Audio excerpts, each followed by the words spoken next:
4 થી 5 વર્ષનું છોકરું રોતું હોય તો રૂડું લાગે, શિવટીઓ ભરીને આપણે તો એ વધારે રોવ રહે. હું કામ આપણને વાલું વાલું લાગતું? આગળ અહીંયા ઓલા પૈસા વીણતો તો લાંબા વાળવાળું કેવું હતું જોયું? એમ થાય કે આફડું તેડીને 2-3 બકા ભરી લઈ હાસીને લે. કેવા સોખા કેટલા પેલા નંબરમાં આપણે આ યાદ કરો 20 વર્ષ પહેલા શું હતા આપણે? એ ભાઈ ખાખી સડી, વ્હાઈટ શર્ટ,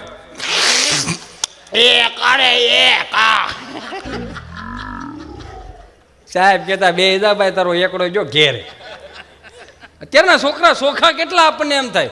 એ 1 થી 4 થી 5 વર્ષનું છોકરું રોતું હોય તો સારું લાગે. 12 વર્ષના ઢગા રોતા જ 2 લાફા મારવાનું મન થાય.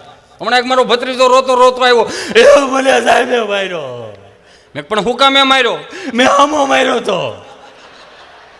મેં તે પણ સાહેબ ને હું લેવાનો હામો માર્યો? કે એવું કરે કાળા બોર્ડમાં એને એવું લખ્યું, મહાભારત કોણે લખ્યું? મને તો ઉભો કર્યો, ઉભો થા, મહાભારત કોણે લખ્યું? એક લાભો ચડાવી દીધો મારી નજર અમે. એક તો તમે લખો છો, અમને હું કમે તૂટે ચડાવો છો. ગજબનો અમુક તો ખરેખર યાર છોકરા એટલે ની વાત જવા દો. મહેસાણા અમારો પ્રોગ્રામ હતો, પ્રોગ્રામ પતી ગયો, 4 વાગ્યા સ્ટેજ ઉપરથી નીચે ઉતરા એટલે એક છોકરો મારી પાસે કે મને કે હે તેજભાઈ તમને એક વાત માર કે આવી.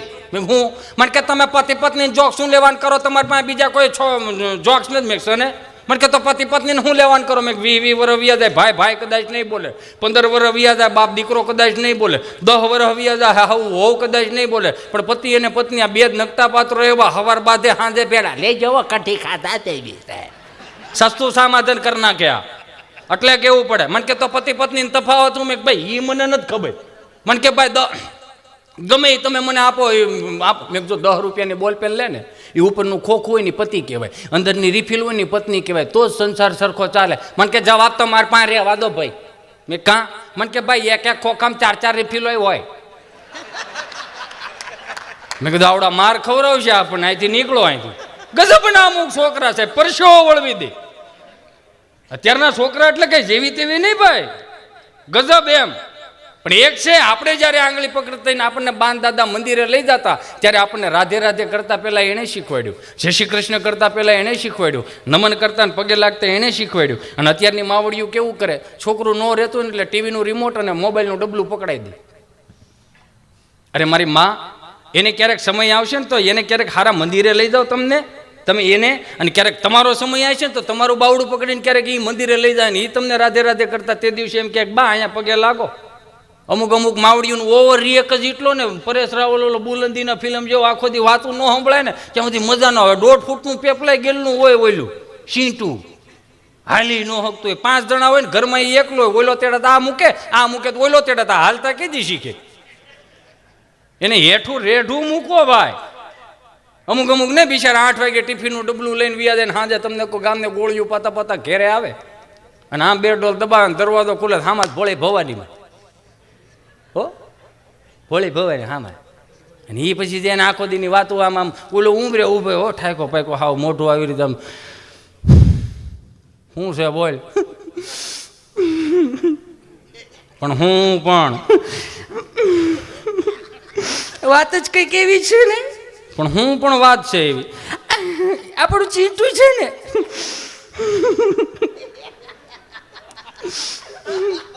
પણ હવે આપણો ચીંટુ, આપણો ચીંટુ છે ને, હા આજે પપ્પા બોલો તી માણાના પેટનો છે ન બોલે. હે બકરીનું બચ્ચું બે કરે, કૂતરાનું બચ્ચું વાવ કરે તો માણાના પેટનો આજ ને કાલ બોલતા શીખ ગયા ભાઈ. પણ તમારો દીકરો કે દીકરી શિવ મંદિરે જળ ચડાવતો થઈ જાય, તમારો દીકરો કે દીકરી એ ગીતાજીના શ્લોક પઠન કરતો થઈ જાય, તમારા માવતરના પગ ચાપતો થઈ જાય, સંતોને પાણી ભરતો થઈ જાય, તમારા અડધા બોલ પૂરા કરતો થઈ જાય, તેથી ઓવર રિએક્ટ કરજો કે આપણે શીખવાડ્યું નહોતું ને આવ્યું ક્યાંથી. નકર અમુક આપણી ઘેર મહેમાન આવે, સોફો આપણો, પંખો આપણો, સા આપણી પીવે ને આપણા છોકરાઓ નણિયું કાઢે. તમારા છોકરાને ઇંગ્લિશની પોઈમ આવડે છે? અમારા પ્રાથમિક શાળામાં દેશી ધ્રોબો છે, પૂછી ગયો હું આવડે હું નહીં એને ખબર ભાઈ, સાહેબો ભણાવતા છે. અમારી ચીટુને તમે ગમે એટલો ઇંગ્લિશ પાવરફુલ છો ને હિતેશભાઈ, ન પૂછો વાત. એટલું ઇંગ્લિશ પાવરફુલ છે, ન પૂછો વાત કે એને ગમે તેવું તમે મોબાઈલ આપો ને એ નેટ ચાલુ કરીને સરસ મજાની ગેમ ડાઉનલોડ કરે. બોલો મેં ધીરી ખેવી નહીં, 3 વર્ષનો થવા દે ને તને ડિલેટ ન કરી નાખે, અંબારી શાંતિ રાખને. પણ અમુક વસ્તુમાં ભાઈ ઉતાવળે જ એટલી માણાને, એમાં એટલી બધી ઉતાવળ શું કરવાની? નકર આપણો એક સમય હતો સાહેબ, આ ઈશ્વરની કૃપાથી આપણને રામરાજ મળ્યું. 9 વાગે તમને કહો એ દિલ્હીના એરપોર્ટ ઉપર હોય ને 10:30 હતો ત્યાં રાજકોટ નાખી દેતી, એથી વિશેષ શું હોય? કેવો યુગ છે આપણી પાસે. પેલાના જમાનામાં કાંઈ મળતું નહીં, પણ તમે જોજો દાંપત્ય જીવન ત્યારે, પેલાના દાંપત્ય જીવન કેવા, આ ગવઢિયાએ તમને કહો જોયા વગરના લગ્ન કર્યા ને હો વર્ષની વેલિડિટી. સમજો છો દાંપત્ય જીવનની વેલિડિટી હો વર્ષ. અત્યારે બધું જોઈને લગ્ન થાય, વેલિડિટી નામે કાંઈ નહીં. 300 નો પૂરો 3 મહિના હાલે, જીઓ ઉપર વી ગયું, હાવ બેલેન્સમાં જ આવી ગયું બધું. જોવો તો હાવ બેલેન્સમાં. નકર એક સમય એવો તો બાતતા હતા, ઝઘડતા હતા, પણ 5 ઘેરે ખબર ન પડતી. અત્યારે 2 નંબરમાં બાતતા હોય, 8 નંબરમાં વાત એ સંપાબેન હમણાં જોઈએ છૂટું થાય, આપણા કાગળ જાય એ કરતા હોય. ક્યાં ગયું ઓરિજિનલ દાંપત્ય જીવન સાહેબ? હાવ ભૂલાઈ ગયું. નકર અત્યારની વહુ આવે 80 વર્ષના માડી એમ કહેતા ને, એ વાવ તમે લાયક સુવિધામાં આવ્યું છો. અમારે તો કુએ 4 વાગે પાણી ભરવા જવું પડતું, ઘંટલે દળવું પડતું, અને ગાહડો એક ગાભા ગાહડો એક છોકરાને વાડીએ નવરાવા ધોરાવા જવું પડતું ને એવું જ હતું. રવિવારથી રવિવાર ના હતા અમારે ત્યાં તો એ બાજુ તેલિયો હબો આવતો જેતપુરનો. એ આવા શાળામાં કઠર એવો થઈ ગયો હોય ને, કુંડીએ નવરાવે ઢેવડે જ રાખે, 2 કામ કરે, મેલ ઉછેડવાનું ને ફીણા વાળવાનું. એ નાયા પછી 1.5 દી ભરોળા ન જાય, ઢેવડે જ રાખે. હો અમારે જઈ કુવે પછી વાડીએ ધોવા જવું પડતું ને ગાહડો એક ગાભણ. અને તમને કોને ભાવ તો એ ગોદડા અમે નહીં સોતા, દેરાણી જેઠાણી ગોદડા ને ત્યાં બારડા હસડા ભરાયતા હતા. તમારે બહુ સુવિધામાં સૌ ફિલ્ટરની સાફ પાડો, તેની મેળે મેળે ગોળો ભરાઈ જાય. ઘંટીમાં દાણા નાખો, દાણા થઈ રહ્યા, ઘંટી સામે ત્રાયડું નાખે, દાણા થઈ રહ્યા, દાણા થઈ રહ્યા. અને તમારે કુવે ક્યાંય ધોવા જવા પણ ને, એક ડબ્બા હોય તેમાં ગોદડું નાખી, ગોદડું ધોવાઈ જાય. તોય હાહુ બિચારીયું ફોન કરે, એ બટા હારું છે ને, હમણાં ક્યાં હારું રહેશે? તો બટા છૂટું થાય, એટલું સુવિધા નથી મેળવતો. તો કેવી સુવિધાઓ દીધી તોય જે મેળ નથી પડતો, તમે જોવો તો ખરા. નકર એ દાંપત્ય જીવન 80 વર્ષના દાદાને એક માજીને મેં પૂછ્યું, મેં કીધું એ બા તમે 6 વાગ્યામાં ઉઠીને 5 માળાઓ કરો, દિયાચ મેં 5 માળાઓ કરો, તો હવે સ્વર્ગમાં જવું? મને કે બેટા સ્વર્ગમાં નથી જવું, આ વીઘાના ફળિયામાં 5-6 છોકરા દેવના દીધેલા રમે છે ને, એ અમારે માટે સ્વર્ગ જેવું છે. તો આ માળાઓ હે નહીં કરો. માળાઓ તો અમે એની કરી છે કે અમારા ઈષ્ટની, અમારી ખોડિયારની, અમારા મહાદેવની, કે અમારા સ્વામિનારાયણ ભગવાનની મણકે ને મણકે અમે એટલું એને કહી છે, હે અમારા પરવરદિગાર, હે અમારા ભગવાન, હે દયાળુ, હે સ્વામિનારાયણ ભગવાન. અમે મણકે ને મણકે અમે એ કહીએ છીએ કે અમે જે 80, 90 વર્ષથી અમે દાંપત્ય જીવન ઉદળું જીવી ગયા, નીતિથી જીવી ગયા, સંસ્કારથી જીવી ગયા, પરંપરાથી જીવી ગયા. આ સંસ્કારોના, નીતિના, આ પરંપરાઓ અમારા દીકરા દીકરીમાં જાળવી રાખજે, એની અમે મણકે મણકે એને નામ જપીએ છીએ સાહેબ. અત્યારે જ મને એ ખબર નથી પડતી, આ બાપુજી ને બા હતું એ નીકળી ગયું, મમ્મી પપ્પા હતું એ 50% રહ્યું ને 50% નીકળી ગયું. હવે હાય મોમ ને હાય ડેડ. આ પછી વર્ષ પહેલા કુંદન હું જાય આ મંદિરે દર્શન કરવા જા, આજની પેઢીઓ તો એમ કે હાય હનુ ને દાદો કે ને હનુમાન કેતી જા મરી જા. આપણું આ બધું આ બાપનો બાપ છે, આ હાય હનુ વાળી ના હાવ ભૂલી હું જાવ છો આપણે. ક્યાં કોનાને પૂગી ગયા એ જ ખબર પડતી નથી આપણને. હું હતું આપણી પાસે, આપણે હું કાઢી નાખ્યું તમે જોવો તો ખરા. ઈશ્વરે દીધું છે, ઉપયોગ કરો, ના નથી, પણ આપણું તળપદું આપણે ભૂલાઈ જાય ભાઈ. પેલાના દાંપત્ય જીવન એટલે ગયો એ 70 વર્ષના વાણા વી ગયા ને, બાપા તમને કોઈ ખાટલામાં પડ્યા છે ને, માજી કે એ હાલો મારે બેલા દવાખાને 3 દી કહટાશો, હાલો હું બેળી આવું, ઓછું જોવો તમે. દાદા વળી એવા હાજર જવાબી, ઓછું જઈ જોવાનું હતું તો જોવાનું દીધું ને, હવે કે હું શું જોવો.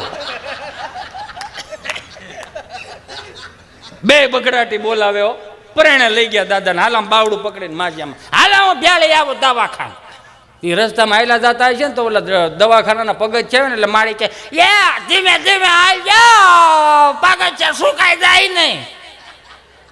દાદા એવા પગજ હું 65 વર્ષ પહેલા સૂકી ગયો તો. આ નથી દેખાતું ને, હવે રહી રહીને તું કહેશો શું છે, હું આદરીશ. તો દવાખાને આમ બાંકડે બેઠા છે, આમથી ડોક્ટર આવ્યા, ડોક્ટરે માડીને પૂછ્યું, ભલે મળે શું થાય? તો રોયા ને થોડોક તો મારે ધણી થાય. અરે એમ નથી પૂછતો એને શું થાય, તો એને તો લાવી છો. હાજર જવાબી જોઈજો, કોઠા ઉજવાળા માણસો કેવા હતા. દાદાને પૂછ્યું કે બોલો દાદા શું થાય? આ જમણો પગ હમણાં બહુ કળે છે, રાતે બહુ તોડ્યું કરે છે. કેટલા વર્ષ થયા દાદા તમારા? તો કે 80 વર્ષ. તો કે 80 વર્ષે હવે દુખે, હવે કળે, હવે તૂટે. 80 તો ભેળો આ ડાબોય થયો પણ મારો દીકરો હાયરો હાયર હાયલો જાય છે. નકર હાલતા તો બે હારે શીખા, કઈ વાહામો નથી શીખા. આ એકને મોત ને એકને કમોત કેવા પણ એમ એની પાસે જો સગવડતા નહોતી પણ એ માણસને પકડી લેતા. એને પૈસાની જરૂર નહોતી સાહેબ, ખાલી માણસને પકડી. અમારા એક મિત્ર છે ને મારવાડી, એ બિચારો સવારમાં દુકાન ખોલે ને એટલે દાદા ને જઈને કે રામ રામ ભાઈ, કે રામ રામ બાપા બોલો શું જોઈ? ગાયનું ઘી રાખો. કે બાપા મારે ગાયનું ઘી થોડું હોય, મારે હાર્ડવેરની દુકાન નળ ફુવારો ને વાયસર મળે, ગાયનું ઘી થોડું હોય? કે તઈ હું બોડિયા ટાંગાસ તમામ વસ્તુ મળશે, ઉતાર નાખ એમ કરીને વ્યા જાય. આવું 5 દી આવેલું. 6 દિવસે દાદા ગયા ને એટલે ઓલાનો મગજ હટી ગયો કે હવે દાદા તો ગાયનું ઘી માગ્યું છે ને બંદૂકે દઈ દે. તો ન હોય ના પડે ને એમાં બંદૂક હું કામ વૈશમાં લાવીશ. 7મે દિવસે ન ગયા ને 8મે દિવસે દાદા ગયા એટલે ઓલો બરોબર હજી આમ છાપ વાંચતો તો દીવાબત્તી કરીને સરસ મજાનો દાદા આવ્યા. રામ રામ. આને એમ કે સુધારો આવી ગયો હોય છે કે રામ રામ બાપા બોલો હું જોઈ? બંદૂક રાખો. બોલો કે પણ મારે હાર્ડવેરની દુકાન નળ ફુવારા ને વાયસર મળે, બંદૂક થોડી? બંદૂક નથી રાખતો મારો દીકરો? કે નહીં બંદૂક ન મળે. તો 1 કિલો ગાયનું ઘી જોખી દે. ગજબ એમ. એ ખાલી માણસને જ લેતા ભાઈ, એનો પ્રેમ જ લેતા, એને કોઈ વસ્તુની જરૂર ન પડતી, માણસને જ પકડતા. કારણ કે એનામાં ઊંડના ઊંડાણમાં સાહેબ નીતિ ભરી હતી, એના ઊંડના ઊંડાણમાં સંસ્કારોને પરંપરાઓ ભર્યા હતા. એટલે કવિઓને લખવું પડ્યું. હું તો એટલું કહું 2 લાખના 5 લાખના 10 લાખના દીકરા દીકરીના ભણતર કરાવો, એમાં ના નહીં, પણ અડધી કલાક તમે સાહેબ એને આખો દિવસમાં અડધી કલાક બાન દાદા પાસે બેહતા શીખવાડજો. કારણ કે 2 લાખના 5 લાખના ભણતર છોકરા છોકરીને સદાય એ સાહેબ પગ ઉપર ઊભો રાખતા શીખવાડ છે, પણ સમાજમાં હાલતા આપણા માવતરની વાતો શીખવાડ છે. એટલે